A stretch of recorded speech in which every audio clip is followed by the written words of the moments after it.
give you the treasures and riches stored in secret places. Isaiah 45 verse 3. Magandang buhay mga katiyats! Welcome back sa ating channel para sa isang treasure marker analysis. Maganda ang mga natanggap natin dito na mga markers.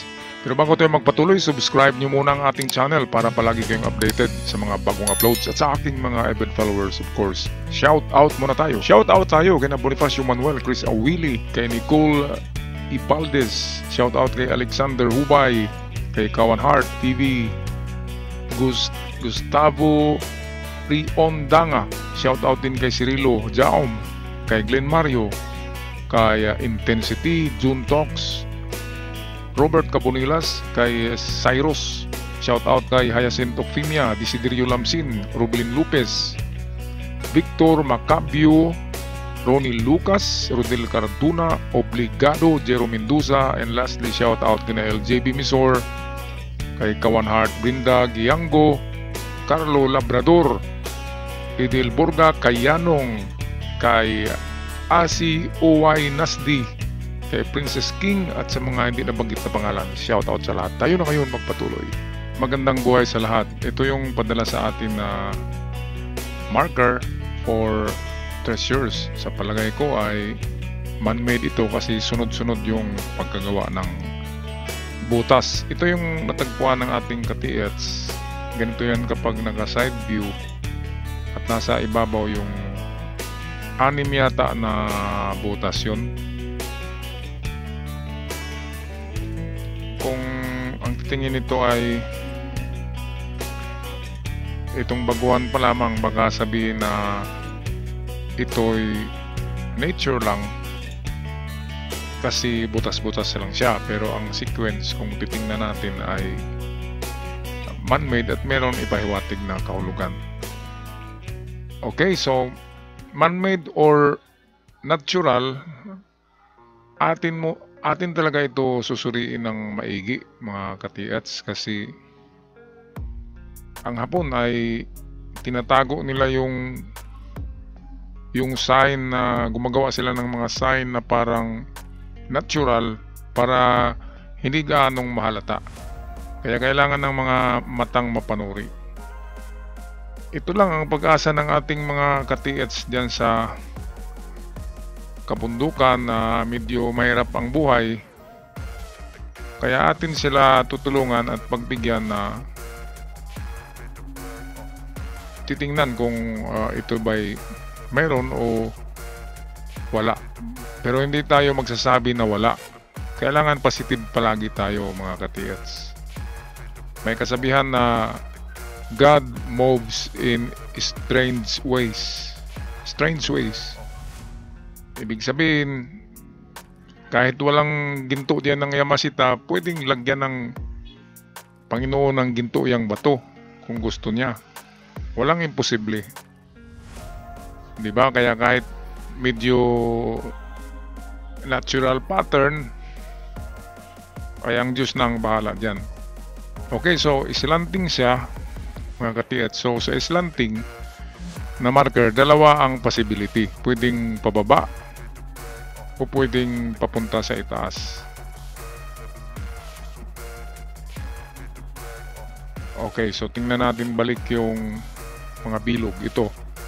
So ito yung pababa na direksyon at ito yung pataas o paakyat. Okay, close up muna natin. Baka meron tayong makita diyan na sa mga dulo nito. Dapat may makita tayo na parang arrow para doon tayo na direksyon papunta. Ito mas malaking butas to. Mababaw nga lang siya.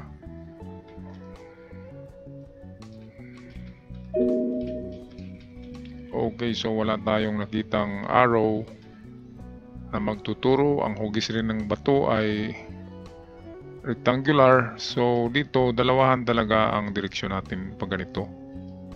Ito ay trial and error na ito. Sabi nga try until you succeed. So ito atin to analyze. Ito pinakamalaki, 1, 2, 3, 4, 6 na maliit. Maliit ang sa dulo. So itong sa dulo ang unahin natin. Bakit merong maliit dyan? And then parang nakakonect siya sa malaki. Yan. So pwedeng ito ang hint. Pwedeng ano siya, maliit na turtle or 8. Number 8. At yan ang punteriya niya. Okay, kung ganyan, trail marker na ito. Ibig sabihin malayo-layo, trail, maglakad. So bilangin natin 1, 2, 3, 4, 5. 5 metros or kung 5 meters bawat butas ay 25. So meron tayong dalawang distansya sa marker na ito, 5 and 25 meters. So ibig sabihin yan, hukay tayo sa 5 meters, example dito, at hukay din tayo sa 25 sa unahan. So dalawang testig lang yan, tig 2 meters deep. Okay, pangalawang direksyon, of course, baliktarin natin. Dito naman tayo sa kabila. Dito tayo pupunta. So ito yung pangalawa. Ganun din, testig sa 5 at testig sa 10 meters. I make that 25. So 5 and 25 meters. Okay, so yan, dalawa lang. Pero kung wala talaga sa dalawang direksyon, ay pwede nyo nang hukayin ang baba nito. Kasi baka lapida lang yan. Kasi medyo malapad siya. Tingnan natin sa side view. Ayan, malapad siya para siyang lapida. So pwedeng sa baba lang niya. Okay, ngayon punta tayo sa pangalawa. Good luck sa may-ari niyan. Try nyo lang yung aking analysis. At huwag kalimutan na hihingi rin ng tulong sa Panginoon. Kasi siya yung may plano sa lahat ng kapalaran natin.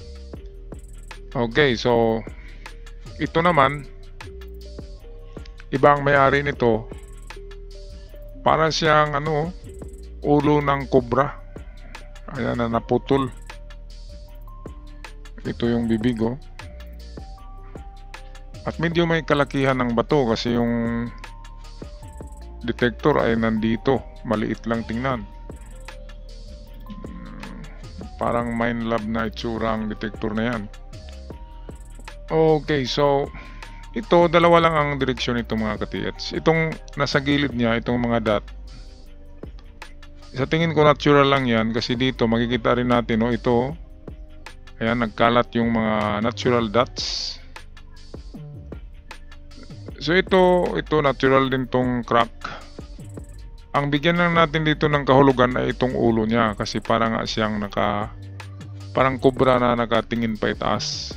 So kapag ganyan na nakatingin sa itaas, nasa likod yan kasi ang punteriya itaas, wala namang lupa sa itaas. So binaliktad yan, ang direksyon ay sa likod. So dito yan sa likod niya. Okay, tingnan natin ang naka-side view ng nito na naka-side view na posisyon niya. Ito, klarong-klaro ito. Ayan, so ito nakanganga. Nakatingala pa itaas, so wala sa itaas. Ibig sabihin ito, naka-slant ito. So ibig sabihin dito sa likod niya.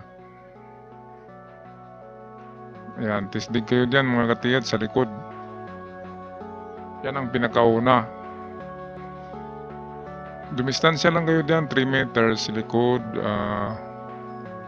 Unang hukay, 3 meters distance. Dumistansya kayo kasi hindi yun binao ng hapon na malapit. Kasi kung malapit lang, gumulong na yung bato na yan. So, 3 meters distance galing sa bato. Pinakamalapit yan. Up to 5. So 3, 4, 5 meters. Yan, dito yan. test dig lang muna kapag may makitang maganda. Ang sinyalis or signs na mababaw lang ang pagkabaon ay meron itong itinapon sa tunnel, merong tinapon bago sila nag-backfill ng mga basag na buti at basag na mga jars. Maliliit na jars, hindi yung malalaki. Ngayon, number 1 yung likod. Meron ding number 2. Of course, ang number 2, alam nyo na kung nasaan yan. Sintruhin lang natin tong ulo ng parang cobra na yan. At dito tayo sa front. Ganun din na layo, 3 to 5 meters. 3 to 5 lang tayo. Pero kung wala talaga, pwedeng i-continue nyo hanggang 7 meters distance. Yan kasi ang mga distansya na palaging nakukuha ang item galing sa big boulder marker na tulad ng ganyan. Okay. Ito natural crack lang to at atin kanina tininan yan ito. Mga natural lang yan na butas na katulad ng mga nasa itaas.